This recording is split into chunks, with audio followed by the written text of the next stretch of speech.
A millionaire pulled up to his secluded vacation home in the Vermont countryside, ready for some much-needed rest. But when he opened the door, he found a family living there, a widow with 2 young kids who'd squatted in the abandoned place. Furious, he threatened to call the cops, but what he did in the minutes that followed changed his life forever. Subscribe to the channel and hit the bell so you don't miss any stories. Robert parked his car in front of the country house and frowned. The wooden gate was painted blue. He'd never painted that gate. He got out slowly, hand on his chest by instinct, remembering the doctor's orders. No stress, no exertion. 2 months of absolute rest. The garden looked different. Flowers in bright colors where there used to be just weeds. The grass was mowed, the windows clean, reflecting the afternoon sun. What the heck? Robert pushed the gate. The hinge didn't creak. Someone had oiled it. Voices came from inside the house. Kids' voices. Robert's heart sped up. He breathed deep, counting to 3, like the cardiologist taught him. He climbed the porch steps and stopped at the open door. A little girl ran across the living room with a doll in her hand. A baby crawled on a rug Robert had never seen, and on the couch, his couch, a young woman cradled a basket of folded laundry. The woman looked up and froze. "Who are you?" The words came out of Robert's mouth before he could think. Rose dropped the basket, clothes scattered on the floor. I can explain." "Explain?" Robert stepped into the room, hands shaking. "Explain what you're doing in my house." The girl ran and hid behind her mom. The baby started crying. "Please, sir." Rose picked up her son, her voice breaking. "I didn't have anywhere to go. The house was abandoned. I thought you could just break in?" Robert felt the pressure rising in his head. He breathed deep again. "This is trespassing. I'm calling the police." "No." Rose stepped forward, eyes wide. "Please, give me a few days. Just a few days to find another place. My husband died. I lost my job. The rent was late. I got evicted." The words tumbled out, desperate. The girl started crying with her brother. Robert ran a hand over his face. This was exactly the kind of stress the doctor forbade. "Mommy!" The girl tugged Rose's skirt. "Are we going to live on the street again?" "Again?" The word echoed in Robert's mind. "Listen." He tried to keep his voice steady. "You can't stay here. This is my house. I came here to recover. I need peace." "I know, sir. I understand." Rose wiped tears with the back of her hand. "Give me 15 days, 2 weeks. I promise I'll leave without trouble." Robert looked around. The house was spotless. It smelled clean, like homemade food, fresh flowers in a vase on the table. Through the window, he saw the backyard. There was a vegetable garden, in soil he'd always thought was too dry for anything. 10 days, he said finally. "But I stay too. It's my house." "Thank you, sir. Thank you so much." Rose hugged her kids. "We won't bother you. You can have the master bedroom. Me and the kids sleep in the back room." "Robert," he sighed. "My name's Robert. Rose. And these are Mary and Peter." An awkward silence hung in the air. Robert didn't know what to do now. Go to his room? Sit in the living room with this strange family? The decision was made when his phone rang. "Dr. Henry, you at the house yet?" The doctor's cheerful voice echoed. "Remember the rules? No work, no stress, light eating, total rest. Henry, there's a problem." "What kind of problem? Your blood pressure spike?" Robert glanced at Rose, who held her son on her hip while wiping Mary's tears. There's people living in my house." "People? What people?" "A woman with 2 kids." She squatted while the place was empty. Silence on the other end. "Then, you're calling the cops?" Robert thought of the girl asking if they'd live on the street again. "No. I gave her time to leave." "How long?" 10 days. "Robert," the doctor sighed. "You need absolute peace. No chaos, no strangers." "I know, but she'll stay quiet in her corner. Won't bother me." Right after hanging up, the front door burst open. "Rose, I brought the tomatoes you asked for." An old man with white hair entered carrying a bag, stopping short when he saw Robert. "Whoa, Mr. Martin," the owner of the village general store, widened his eyes. "Buddy, you must be Robert." He dropped the bag and extended his hand enthusiastically. "Pleasure, pleasure. Rose talked so much about you." Robert blinked, confused. "Talked about? What did she talk about?" "How you were coming back. How you'd finally meet." Mr. Martin gave a conspiratorial elbow nudge. Long-distance relationships tough, huh? But now you're here. What a sight, Mr. Martin. Rose turned red. It's not like that. I never said... Oh, come on, no need to be shy, girl. The old man winked at Robert. Nice couple, and the kids already have a stepdad. Wonderful. Robert opened his mouth, but no sound came out. I'm not, he tried. We're not, Mr. Martin. Please. Rose was mortified. You got it all wrong. Got it? The old man scratched his head. But you said you were waiting for the house owner to return, that he was a good man. To leave? Rose almost shouted. I'm waiting to leave. Mr. Martin's smile faded slowly. He looked from Rose to Robert, to the kids, and back to Robert. Ah. An awkward silence. Ah, I see. The tension in the room grew thick. Mr. Martin picked up the tomato bag, placed it carefully on the table. Well, he cleared his throat. I'll be going then. Anything, Rose, just holler. He left, closing the door softly. Robert ran a hand through his hair. This was turning into a bigger mess than he imagined. Look, he started. I'll make dinner. Rose interrupted, voice shaky. You must be hungry from the drive, Robert. No need. Yes, there is. It's the least I can do. She hurried to the kitchen, kids trailing her. Robert was left alone in the living room. His living room, but it didn't feel like his anymore. He sat on the couch, which wasn't exactly his anymore either, and leaned his head back. 10 days. He just had to endure 10 days. The smell of homemade food started wafting from the kitchen. Robert's stomach growled. He couldn't remember the last time he'd eaten something not from a restaurant or delivery. Mary peeked from the kitchen door, still holding her doll, looking at him curiously. Are you really mad? She asked. Robert didn't know how to answer. The girl tilted her head. My mum cries when you yell. And before Robert could say anything, she ran back to the kitchen. Robert closed his eyes. 10 days. Just 10 days. What could happen in 10 days? Robert woke to the smell of fresh coffee. He glanced at the clock, 6 in the morning. He rubbed his face and got out of bed, still in his clothes from yesterday. The mattress was comfortable, more comfortable than he remembered. Someone had changed the sheets. When he reached the kitchen, Rose was already there making breakfast. She wore a floral apron, hair in a messy bun.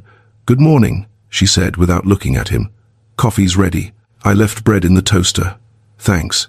Robert sat at the table, watching her move efficiently around the kitchen. Mary sat on the living room floor drawing. Peter still slept. You always up this early? He asked. Got to make the most of it while they sleep. Rose poured coffee into a mug and set it in front of him. It's the only quiet time. Robert took a sip. It was perfect, strong, hot, just how he liked it. How'd you know? Know what? That I like my coffee this strong. Rose finally looked at him. Found the coffee grounds in the cabinet. Figured you liked that kind. She turned back to washing dishes. Robert ate in silence, feeling odd. How long had it been since someone made him breakfast? Years. Many years. His phone buzzed on the table. Dr. Henry, how was the first night? Weird. Any symptoms? Dizziness? Chest pain? Shortness of breath? No, none of that. Great. Remember, I'm coming by this afternoon to check on you? Robert had forgotten. Doctor. Henry. No need. I'm fine. Protocol, buddy. You had a serious heart attack 3 weeks ago. I'll be there. He hung up before Robert could protest. Rose turned, drying her hands on the apron. Doctor's coming this afternoon. I'll tidy up, make some tea in case he wants. You don't have to. I know I don't. She cut him off, voice firm. But while I'm here, I'll do my part. Take care of the house, cook, clean. That's the deal. I didn't ask for this. I know, but it's right. Robert was about to reply when Mary ran to him, holding out a paper. Look, I drew you. In the drawing, a giant man with a mad face stood next to a house. Rose and the kids were tiny dots in the corner. Do I look that mad? Robert asked. Mary nodded with conviction. Really mad. Rose took the girl's hand. Mary, let Robert have his coffee in peace. No, it's fine. Robert looked at the drawing again. You draw well. Mary's eyes lit up. Really? Really. The girl skipped away, happy. Rose sighed. Sorry, she's full of energy. No need to apologize. An odd silence settled between them. Robert finished his coffee and stood. Gonna take a walk in the backyard. Watch the sun. It's strong. Robert was about to say he didn't need a babysitter, but held back. He went out the back door. The backyard was transformed. The garden had tomatoes, lettuce, chives, peppers, chickens pecked in an improvised coop. There was even a flower bed by the fence. She did all this in how long? He muttered. 3 months. Robert turned. Mr. Martin was at the fence, smiling. She's a hard worker, that Rose. Showed up here in winter with the kids freezing, hadn't eaten all day. I offered help, said she didn't want charity. The old man scratched his beard. So I suggested she look after your place. Said the owner hadn't been around in years, the house was falling apart. She agreed, and look what she did. Robert eyed the garden again. She didn't know I was coming back. Nobody did, son. You vanished off the map. The whole village thinks you abandoned the house, that you'd never return. I didn't abandon it. I was just busy making money in the city. I know, the old man chuckled. But money doesn't plant tomatoes, does it? He waved and walked off, leaving Robert with his thoughts. That afternoon, Dr. Henry arrived in an old jeep, kicking up dust on the road. He got out carrying a medical bag and a big smile. So this is where you're holing up for 2 months? I'm not holing up. Yes, you are. Henry walked into the house, looking around. Dang, it's spotless. You clean it all? No, Rose did. The squatter. She's got a name. Henry raised his eyebrows. Interesting. Before Robert could respond, Rose came from the kitchen with a tray tea, homemade cookies, folded napkins. Afternoon, doctor. Brought a snack. Thanks, Miss Rose. Call me Rose. She set the tray on the table and left discreetly. Henry waited till she was down the hall. She's pretty. Henry. What? Just stating a fact. The doctor opened his bag. All right, shirt off. Gotta check your pressure. Robert complied. Henry worked quietly, checking pressure, heartbeat, breathing. Made notes in his pad. All stable. You behaving? Yes. No work. No calling the office. No work. No stress. Robert hesitated. Henry noticed. What happened? Nothing. It's just weird sharing the house with a pretty woman and 2 kids. Henry grinned. I bet, but it could be good for you. Company, conversation. How long you been living alone? 5 years. 6. See? Loneliness ain't good for the heart, Robert. And I don't mean just the physical one. Don't start with your holistic theories. Not theories, scientific facts. Henry packed his gear. You need human connection, relationships, laughter. You turned into a robot in New York. Work, work, work. Look where it got you. I know. Do you? The doctor snapped his bag shut. Because last time we talked, you said you'd head back to the office once recovered. And I will. Henry pointed to the window, where Rose hung laundry on the line while Mary played with a cat. Or are you starting to see there might be another way to live? Robert didn't answer. Henry sighed. I'll be back next week. Try to really relax, okay? Let life happen a bit. After the doctor left, Robert sat on the porch watching the backyard. Peter had woken and was crawling on the grass under Rose's watchful eye. Mary chased the cat, laughing. Robert, she yelled, come play with us. I'm good here. Thanks. Oh, party pooper, the girl pouted. Rose picked up her son and came to the porch. She didn't mean to bother. She didn't. You okay? Did the doctor say something? I'm fine. All normal. Rose nodded but didn't leave. Stood there rocking Peter on her hip. Can I ask something? Sure. Why haven't you come here in so long? This house is beautiful. The place is so peaceful. Robert looked at the distant hills. Work. Always work. I thought I didn't have time. And now? Now I have no choice. Rose was quiet for a moment.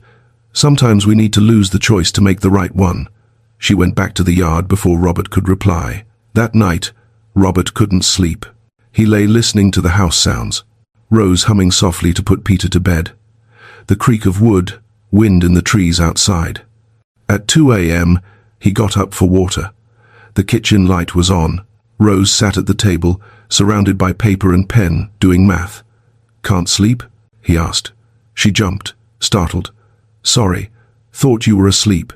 You okay? What are you doing? Rose gathered the papers quickly. Nothing, just bills. Robert saw numbers, crossed out amounts, tight calculations. She was hunting for a place to live, trying to fit rent into a tiny budget. "Rose, I'll find something," she said fast. "Still have 8 days, I'll manage." But her voice shook, and Robert saw she wasn't sure. "Good night, Robert." She turned off the light and left, leaving the papers on the table. Robert stood alone in the dark kitchen, staring at those impossible numbers, and for the first time in years, his chest tightened, but not from his sick heart. Robert woke to a scream, jumped out of bed, heart racing, ran to the hallway, and found Rose on the bathroom floor, holding her ankle. "What happened?" "Slipped." She groaned, face pale. "Peter spilled water on the floor last night. I forgot to dry it. Can you stand?" "I think so." She tried to put weight on it and nearly fell again. Robert caught her arm. "Wait, I'll help." He carried her to the couch. She was lighter than he expected. He fetched ice from the kitchen. When he returned, Mary was beside her mum, crying. "Is Mummy gonna be okay?" "She will."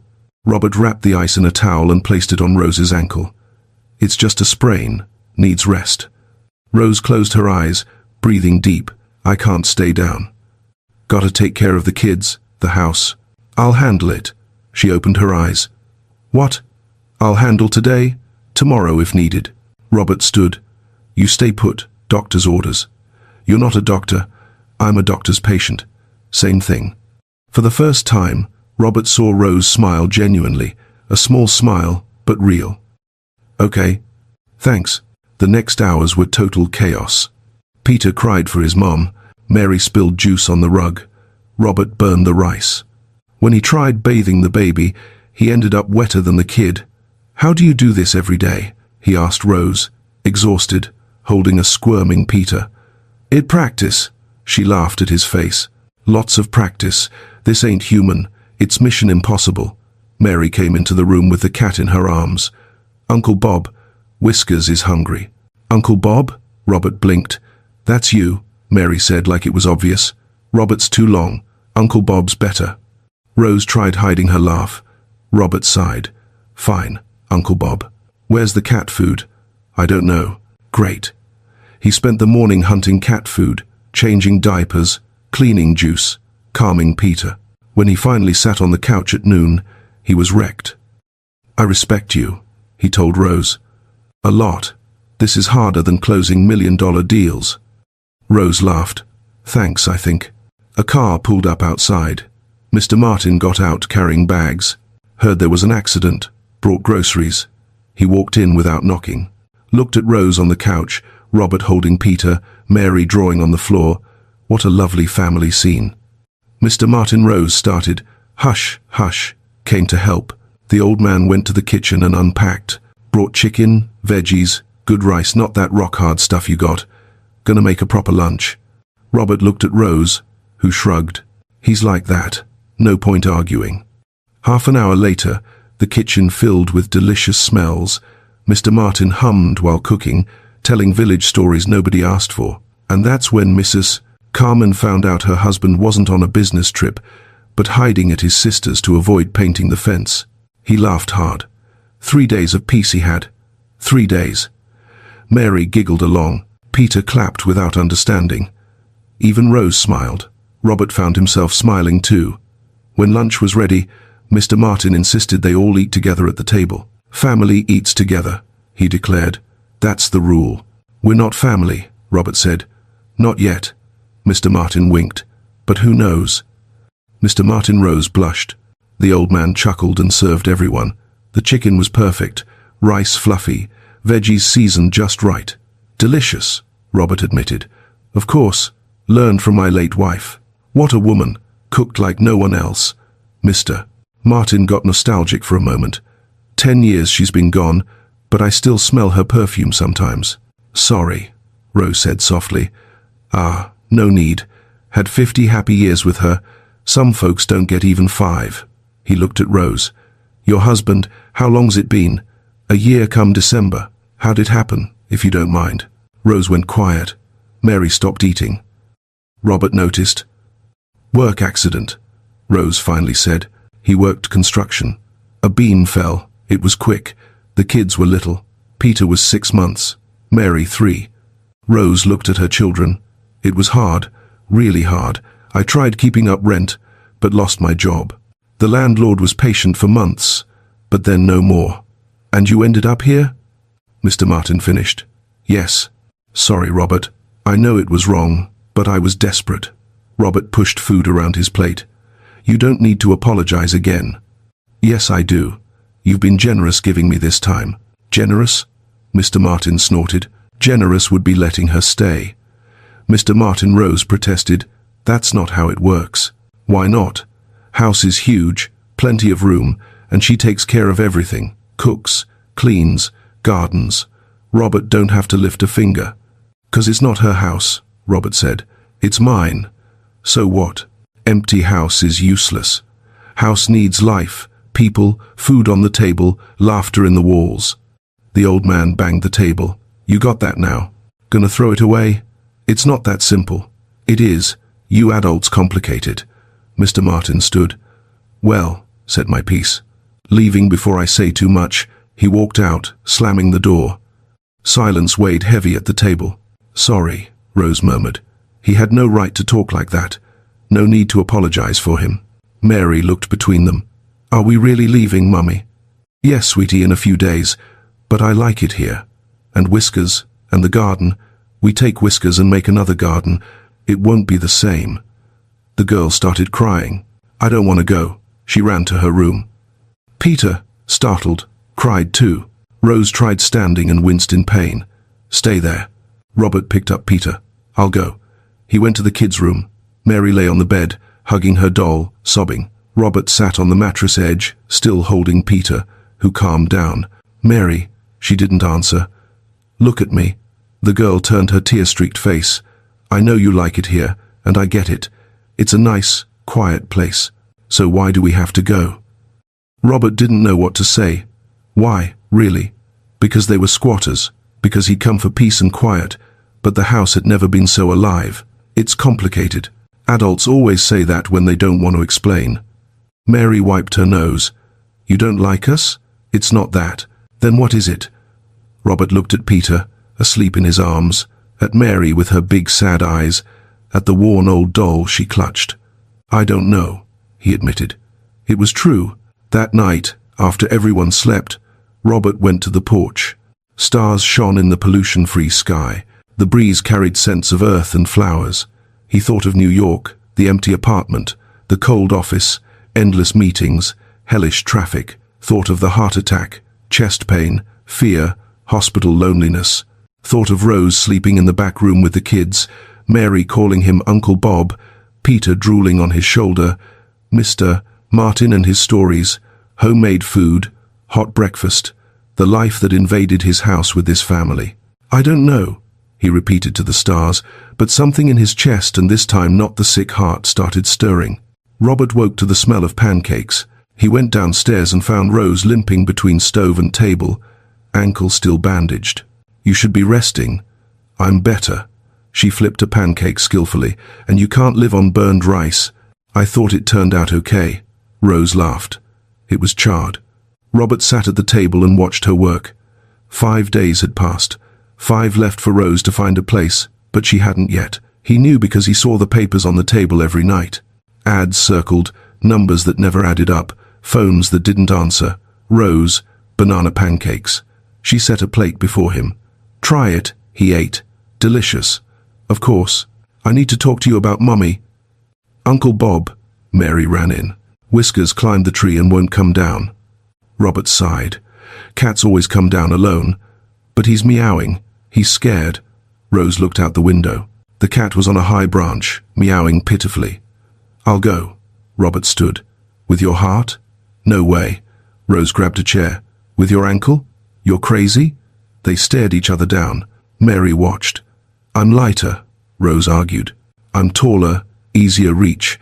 You had a heart attack a month ago, and you can barely walk. Guys, Mary stomped. While you argue, Whiskers suffers. Robert huffed. Fine, but I'll go slow, and you hold the chair. 10 minutes later, he was on the branch, reaching for the cat that scratched his hands. Darn animal, he grumbled, grabbing Whiskers by the scruff. Stop squirming. Careful, Rose yelled from below. Robert climbed down with the cat under his arm. When he hit ground, he was out of breath. You okay? Your face is red. Rose put her hand on his chest. Your heart's racing. I'm fine. He breathed deep. Just out of shape. You need rest. I do. But he didn't move. Stood there with Rose's hand still on his chest, feeling her warmth through his shirt. Rose realized and pulled away quick. Sorry, it's okay. An odd silence between them. Mary took the cat and ran off, oblivious. Robert Rose started. A car stopped out front. Not Dr. Henry's old Jeep, a sleek black Mercedes. A woman got out. Impeccable suit, high heels, straight hair perfect. Sunglasses not hiding her disdain as she looked around. So this is where you're hiding. She removed the glasses. It's pathetic, Robert. Robert's stomach sank. Patricia, who's she? Rose whispered. My ex-business partner. Patricia strode to them, heels sinking in the dirt. I came in person because you won't answer the phone. We need to talk. Nothing to talk about. Yes, there is. About the company, your shares, the fact you're throwing it all away to play farmer. She glanced at Rose with barely hidden scorn. Excuse us, private matters. Rose stepped back. I'll check on the kids. Rose. Robert called, but she was already inside. Patricia smiled. Cute. New girlfriend? Different from your usual type. She's not my girlfriend, and it's none of your business. Everything about you is my business. We're partners, Robert. Or did you forget? She crossed her arms. The company's growing. We have international expansion offers. Investors lining up. And you vanished, left it all on me. You always wanted full control. Now you have it. I don't want control. I want my partner back, the ambitious, focused, winning Robert I knew. She stepped closer. Not this hermit you've become. I almost died, Patricia. I know. It was awful. But you recovered. You're alive. You're fine. She pointed at the house. And wasting your life here. Doing what? Playing house with a squatter and kids that aren't yours. Watch what you say. Or what? You'll kick me out? Sue me? Patricia laughed. Wake up, Robert. This fantasy ends. And when it does, you'll see you threw away what we built. We didn't build anything. I did. You just invested money. And you're flushing that money down the drain. Her voice sharpened. I have buyers interested. If you don't come back, I'll sell my share and leave you behind. Then sell. Patricia blinked, surprised. What? Sell your share? Sell it all? I don't care anymore. You crazy? It's the company of your life. It was. Robert looked at the house where Mary pressed her face to the window, waving. Not anymore. Patricia followed his gaze. Her expression hardened. Because of her, the squatter. Not because of anyone. Because of me. You're sick, confused.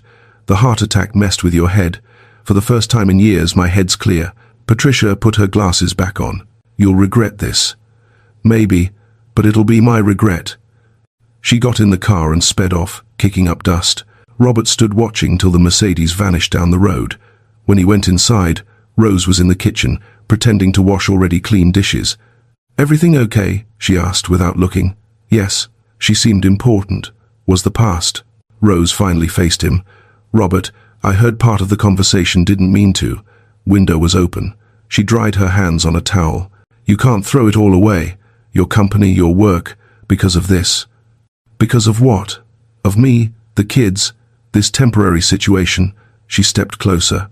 Look, I know you're confused. The heart attack, recovery, people in your house, but your life's in New York, your business, your future. What if I don't want that future anymore? Don't say that. You just need time. Rose, I found a place. She cut in. A small apartment, 2 hours from here. Rent fits if I get a part-time job. The landlord takes kids and even cats. Robert felt something crumble in his chest. When? Can move next week, before the deadline. You don't have to. I do. Her voice was steady, but eyes glistened. You've been so kind, more than I deserved. But it's time for me and for you. She left the kitchen before he could reply. That night, Mr. Martin showed up with a bottle of whiskey. Heard you had fancy company today. News travels fast. In the village, everything does. The old man sat on the porch beside Robert. Wanna talk? Nothing to talk about. Bull. You look like you lost your mind and don't know if you want it back. Mr. Martin opened the bottle and offered, "Drink, good for the soul." Doctor forbade it. Doctor ain't here. Robert took the bottle and sipped. It burned, but good burn. "Rose is leaving," he said. "I know." "How you know?" "She told me, asked me to watch the cat if the new place falls through."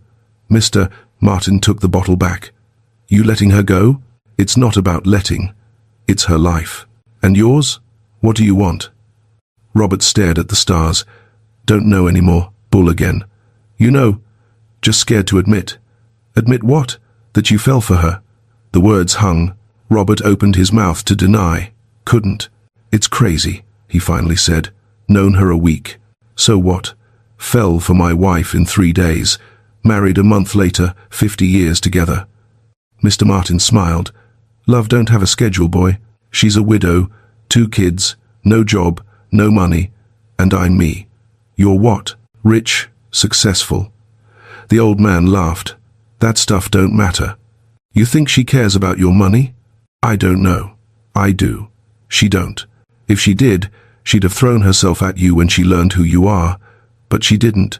She's leaving, giving you peace." Mr. Martin got serious. "Question ain't what she wants, it's what you want." Robert took another sip. "I want her to stay. Then tell her." "I can't. It'd be pressure. Or it'd make her happy. Ever think that?" Inside, Peter started crying. Robert heard Rose's steps, her soft voice soothing the baby, a lullaby in English, melodic and sad. "5 days," he murmured. "Still have 5 days." "For what? To decide or to get brave?" Robert didn't answer. Mr. Martin stood, leaving the bottle. "Don't waste it, boy. You almost died. Got a second chance. Don't throw it away." He left, leaving Robert with his thoughts and the lullaby drifting from the window. Robert woke with a decision. Today he'd talk to Rose, tell her well. He didn't know exactly what yet, but he'd speak. He went downstairs to an empty table, no coffee, no pancakes, no Rose. Rose? Silence. He went to the back room, door ajar. Rose sat on the bed, surrounded by open suitcases, folding clothes mechanically. Kids played on the floor. "You're packing?" She turned, eyes red. "Leaving tomorrow. Thought I'd get a head start. Tomorrow, but 4 days left." "I know, but got the job starting early, and sooner I go, better for everyone." Robert entered the room. "Better how?" "Robert, please, don't make this harder." "Harder for who?" Rose stopped folding. "For me." Rose, Uncle Bob. Mary appeared between them, holding her doll. "We really going?" "Yes, honey." Rose stroked her daughter's hair. "To a new place. You'll like it. But I like here." "I know." The girl shuffled out. Rose resumed packing, avoiding Robert's eyes. "You don't have to go." "I do." "Why?" She finally stopped and faced him. "Because I'm getting used to it, and I can't. This isn't mine, isn't real. Just a moment, a pause, but my life isn't here. What if it could be? It can't." Her voice firm. "You have your life, I have mine. They don't mix." "Who says?" "Reality." Rose snapped a suitcase shut. "Look, I thank you truly, but I can't can't live on handouts. Need to manage alone, for my kids. This wouldn't be handouts. Would be what, Robert?" She turned sharply. "Say it. What would it be?" He opened his mouth, closed it. Words wouldn't come. Rose sighed. "That's what I thought. You don't know either."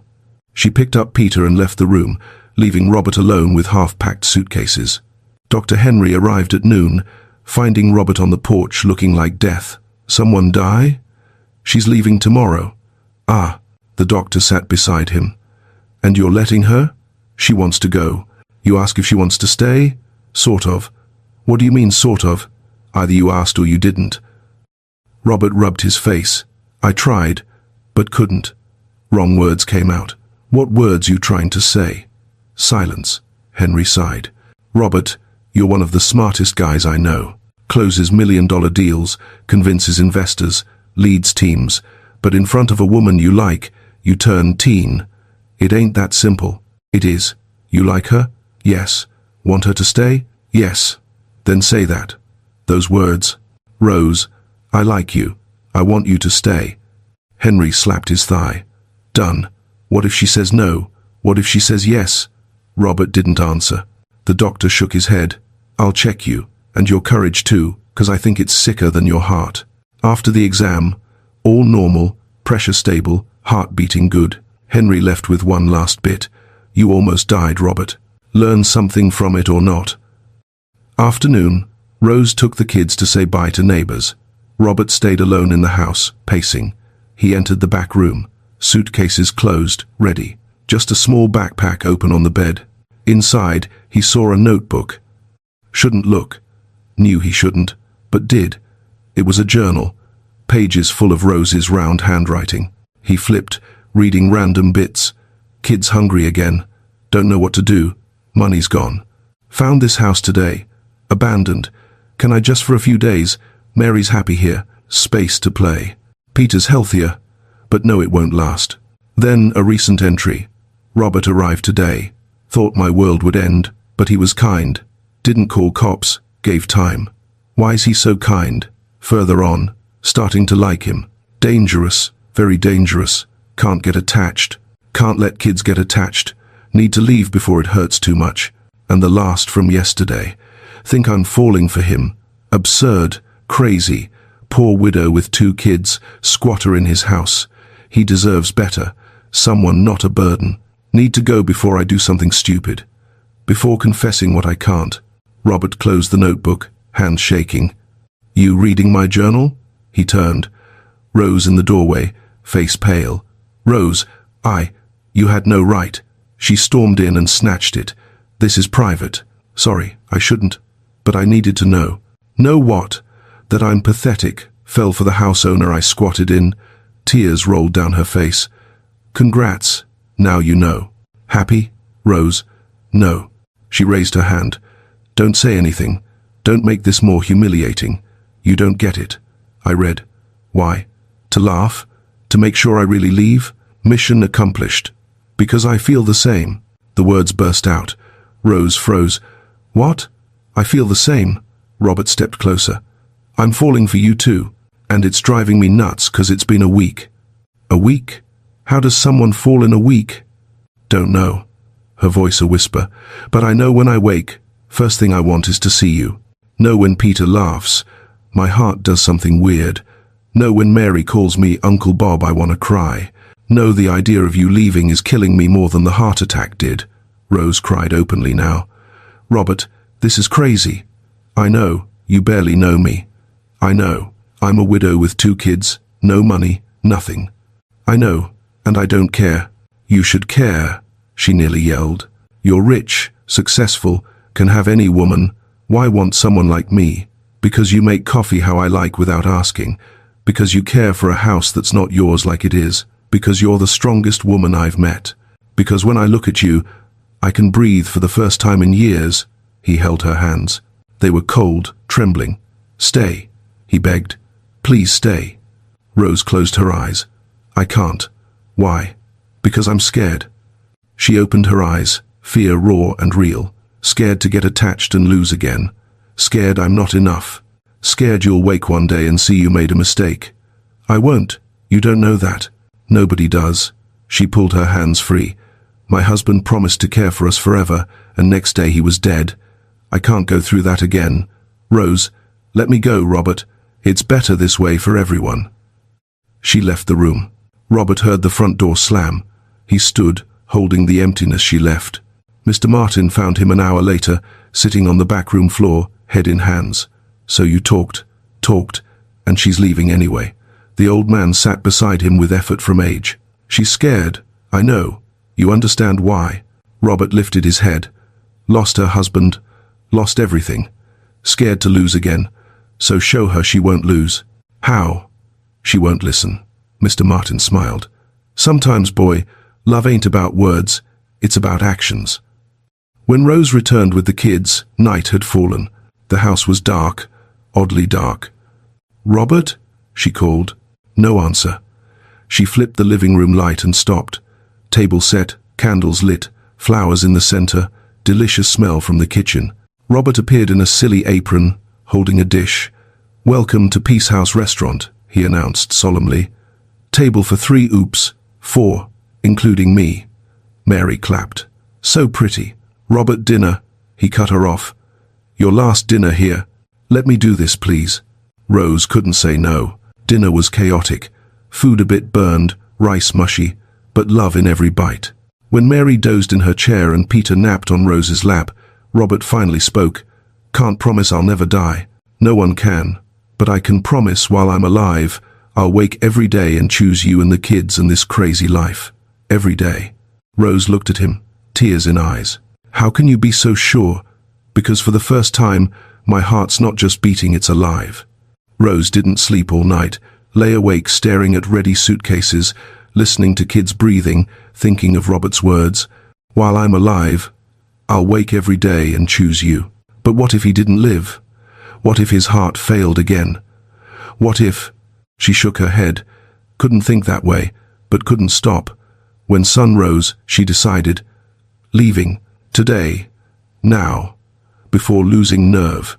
Woke the kids quietly, dressed them, grabbed suitcases.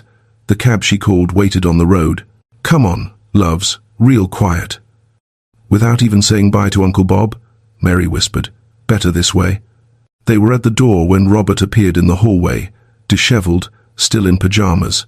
"You're sneaking out." Rose froze. Not sneaking, leaving as planned. At 6 a.m. No goodbye? Thought it'd be easier. For who?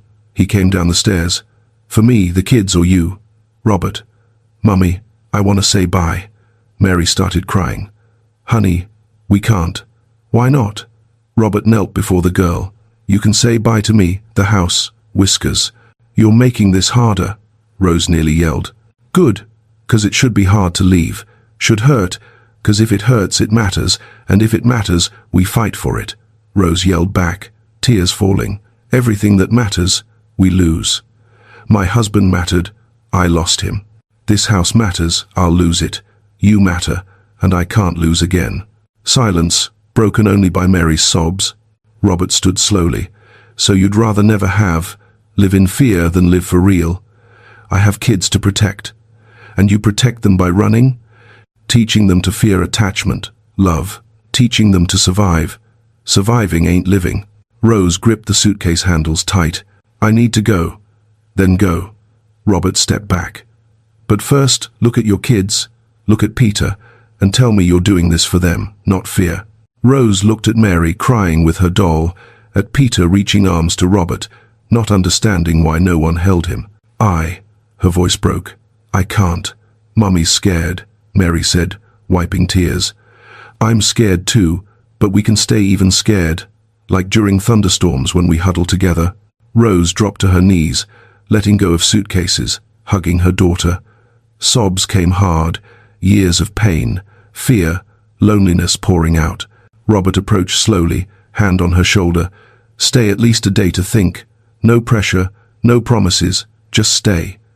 Rose couldn't answer, just nodded, still hugging her daughter. The day passed in tense, quiet. Rose stayed in the room. Robert watched the kids. Mary was subdued, no playing. Even Peter seemed to feel the sadness.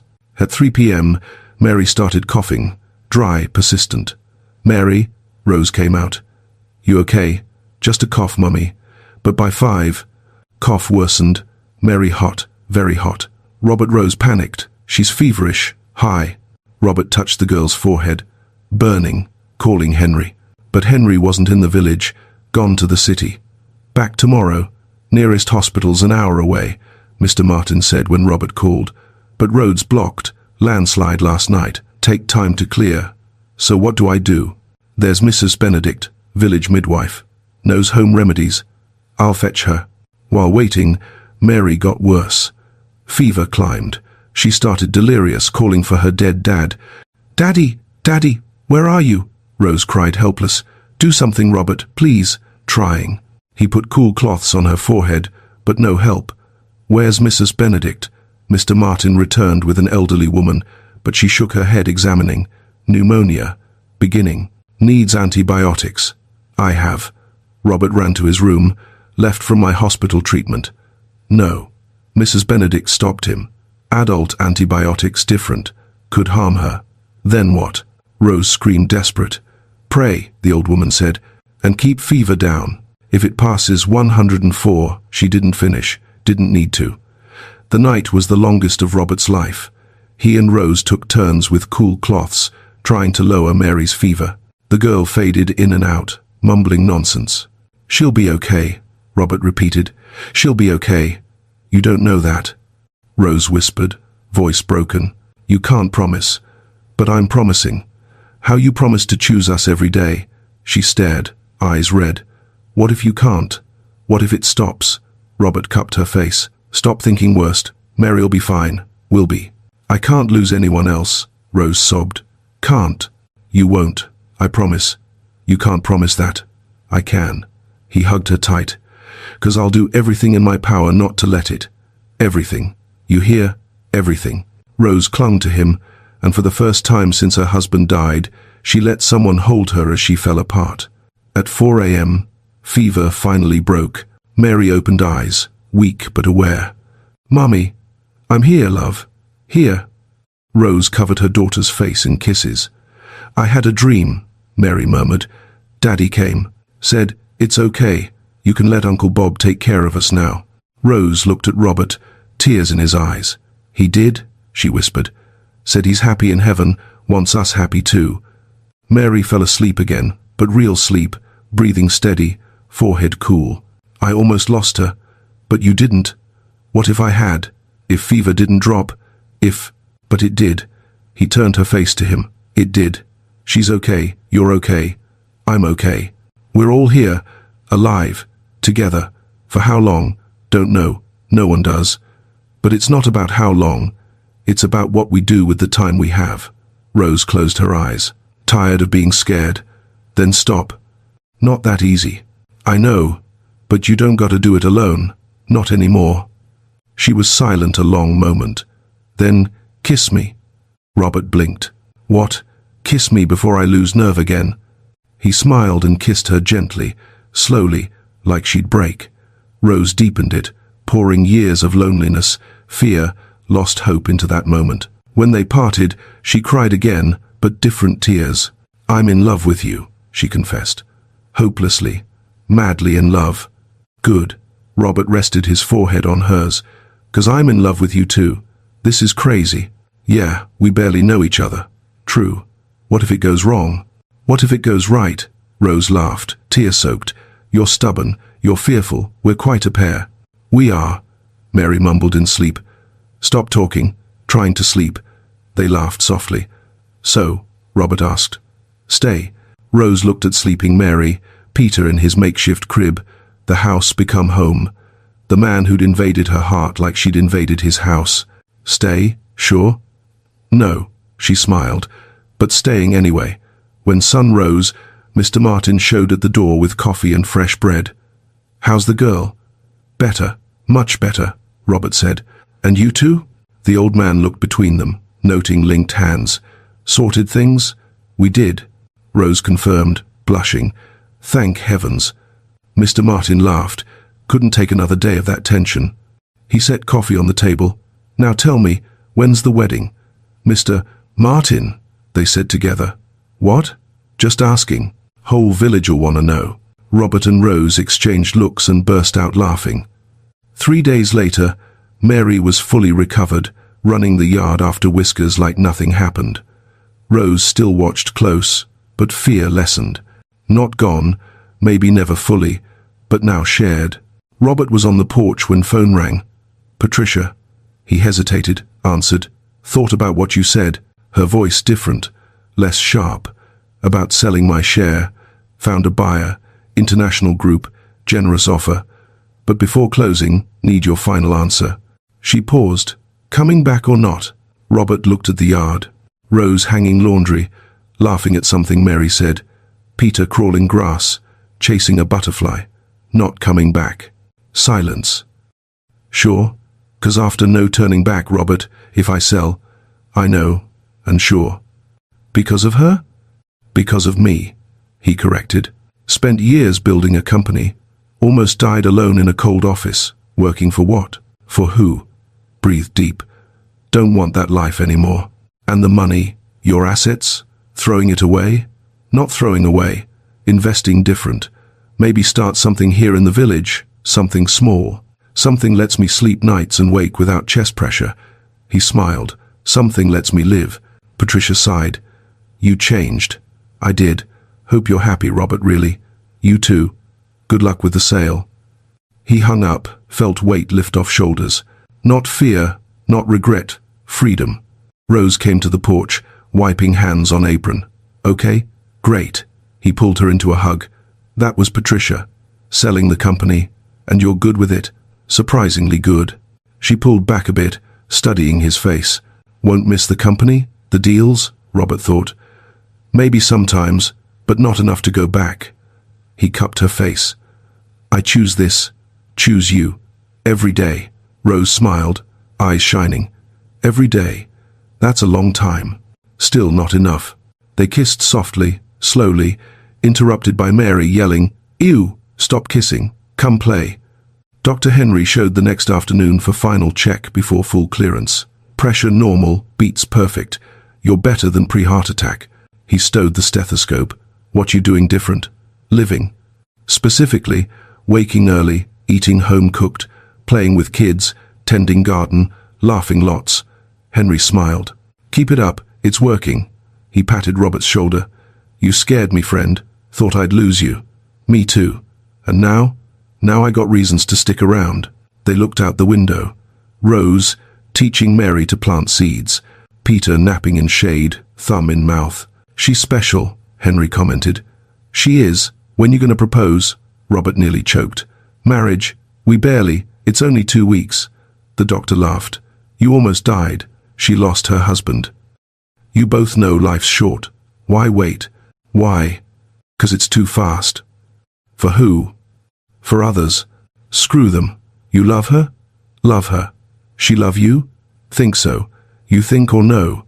Robert thought of kisses, late talks, how she looked at him when she thought he wasn't watching. I know. Then what's the hold-up? A sign from heaven? That night after kids slept, Robert took Rose to the porch. Fresh coffee, cake Mr. Martin brought, brightest stars he'd seen. Need to talk about something, he started. Rose tensed. That's never good. No, nothing bad. He held her hand. Opposite, I think. You think? I'm nervous. Cut me slack. She laughed. Okay. What? Robert breathed deep. No ring, no fancy plan. Just truth. No, it's early. No, we barely know each other. No, a million reasons to wait. Be sure, be sensible. He met her eyes. But I almost died. You lost who you loved. We know no time's guaranteed. So Robert, her voice shook. Let me finish, please. He laced fingers with hers. Don't want to wake without you anymore. Don't want a coffee alone. Don't want Mary calling me Uncle Bob. Want to be more. Want to be part of your family. For real. Tears started down Rose's face. Marry me. Silence. Just crickets and wind in trees. Robert, I know no ring, no romantic setup. Probably doing it all wrong. But I can't wait. I love you, Rose. Love you and the kids and this crazy life we built in 2 weeks. Want more. Years, decades if lucky. Want to wake with you complaining about my snoring. Teach Peter baseball. Watch Mary grow. Want it all. Rose cried hard now. Sure? Absolutely.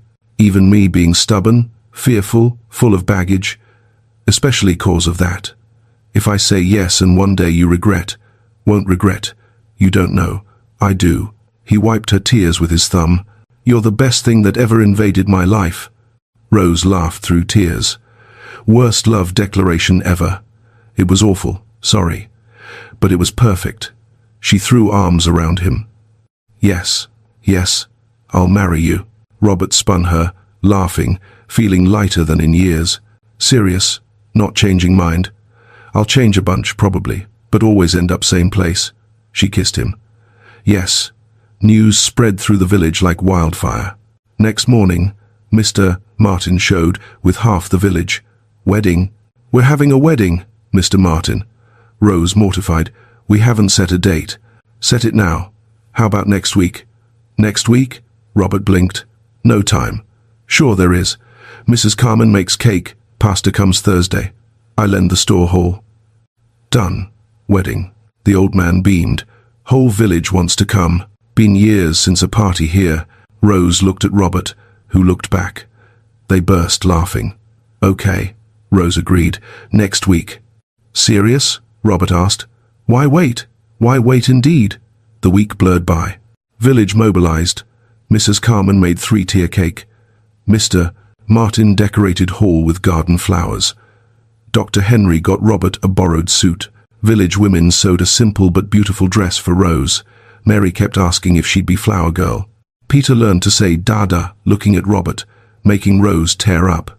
On Thursday, under perfect blue sky with half the village watching, Robert and Rose married. Not fancy. Cake melted a bit in heat. Pastor botched Robert's name twice. Peter cried mid-vows. Mary dropped flowers. It was perfect. 6 months later, Robert woke to coffee and pancakes smell. Went downstairs, found Rose humming while cooking, Peter in high chair eating mashed banana, Mary drawing at table. Morning, family. He kissed Rose, ruffled Mary's hair, made faces at Peter. Mail for you. Rose pointed to envelope on table from lawyer. Robert opened. Company sale finalized. Money transferred. Officially free. So? Rose asked. How you feel? Rich and jobless. She laughed. You ain't jobless. Managing garden, fixing house, minding kids, and loving every second. He pulled her into hug. Thanks. For what? Invading my house, life, heart. Was accidental. Was on purpose.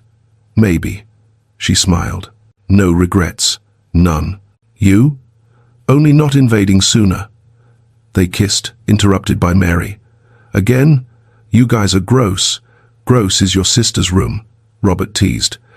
I don't have a sister, not yet. Rose put hand on her growing belly. But in 7 months, Robert stared, mouth open. You're pregnant? Surprise. He lifted and spun her, laughing, crying, feeling his heart that almost stopped beating strong and alive in his chest. I love you, he said. Love you so much. Love you too. And there in that simple kitchen, with coffee burning on stove, kid crying, cat stealing table food, sun streaming through window, Robert realized he'd found something no money could buy. He'd found home, and home had found him. Your interactions mean a lot to us. Leave your name in the comments, and we might include you in one of our stories with a special shout-out just for you. Full clearance. Pressure normal, beats perfect. You're better than pre-heart attack. He stowed the stethoscope. What you doing different? Living. Specifically, waking early, eating home-cooked, playing with kids, tending garden, laughing lots. Henry smiled. Keep it up, it's working. He patted Robert's shoulder. You scared me, friend. Thought I'd lose you. Me too. And now? Now I got reasons to stick around. They looked out the window. Rose, teaching Mary to plant seeds. Peter napping in shade, thumb in mouth. She's special, Henry commented. She is. When you gonna propose? Robert nearly choked. Marriage? We barely. It's only 2 weeks. The doctor laughed. You almost died. She lost her husband. You both know life's short. Why wait? Why? 'Cause it's too fast. For who? For others. Screw them. You love her? Love her. She love you? Think so. You think or know? Robert thought of kisses, late talks, how she looked at him when she thought he wasn't watching. I know. Then what's the hold-up? A sign from heaven? That night after kids slept, Robert took Rose to the porch. Fresh coffee, cake Mr. Martin brought, brightest stars he'd seen. Need to talk about something, he started. Rose tensed. That's never good. No, nothing bad. He held her hand. Opposite, I think. You think? I'm nervous. Cut me slack. She laughed. Okay. What? Robert breathed deep. No ring, no fancy plan. Just truth. No, it's early. No, we barely know each other. No, a million reasons to wait. Be sure, be sensible. He met her eyes. But I almost died. You lost who you loved. We know no time's guaranteed. So Robert, her voice shook. Let me finish, please. He laced fingers with hers. Don't want to wake without you anymore. Don't want a coffee alone. Don't want Mary calling me Uncle Bob. Want to be more. Want to be part of your family. For real. Tears started down Rose's face. Marry me. Silence. Just crickets and wind in trees. Robert, I know no ring, no romantic setup, probably doing it all wrong, but I can't wait. I love you, Rose. Love you and the kids and this crazy life we built in 2 weeks. Want more. Years, decades if lucky. Want to wake with you complaining about my snoring. Teach Peter baseball. Watch Mary grow. Want it all. Rose cried hard now. Sure? Absolutely. Even me being stubborn, fearful, full of baggage. Especially cause of that. If I say yes and one day you regret, won't regret. You don't know. I do. He wiped her tears with his thumb. You're the best thing that ever invaded my life. Rose laughed through tears. Worst love declaration ever. It was awful, sorry. But it was perfect. She threw arms around him. Yes, I'll marry you. Robert spun her, laughing, feeling lighter than in years. Serious, not changing mind. I'll change a bunch, probably, but always end up same place. She kissed him. Yes. News spread through the village like wildfire. Next morning, Mr. Martin showed with half the village. Wedding. We're having a wedding, Mr. Martin. Rose, mortified. We haven't set a date. Set it now. How about next week? Next week? Robert blinked. No time. Sure there is. Mrs. Carmen makes cake. Pastor comes Thursday. I lend the store hall. Done. Wedding. The old man beamed. Whole village wants to come. Been years since a party here. Rose looked at Robert, who looked back. They burst laughing. Okay, Rose agreed. Next week.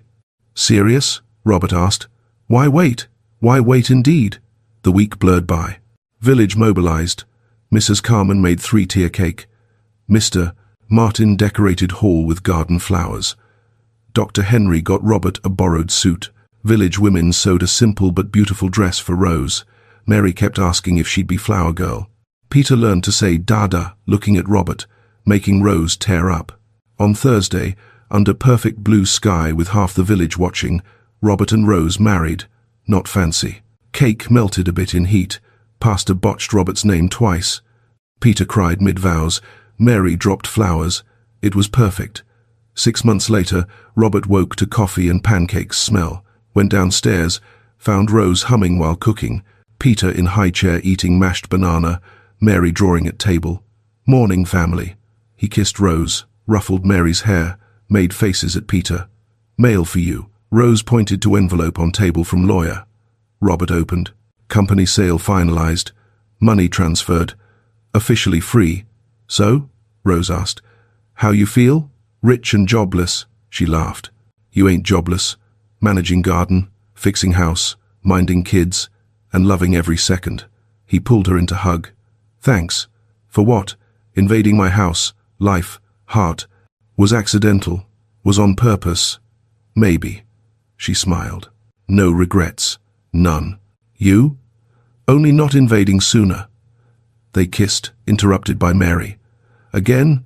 You guys are gross. Gross is your sister's room, Robert teased. I don't have a sister, not yet.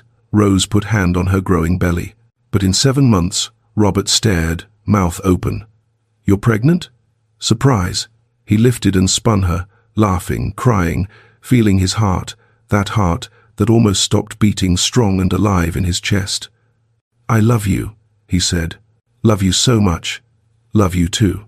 And there in that simple kitchen, with coffee burning on stove, kid crying, cat stealing table food, sun streaming through window, Robert realized he'd found something no money could buy. He'd found home, and home had found him. Your interactions mean a lot to us.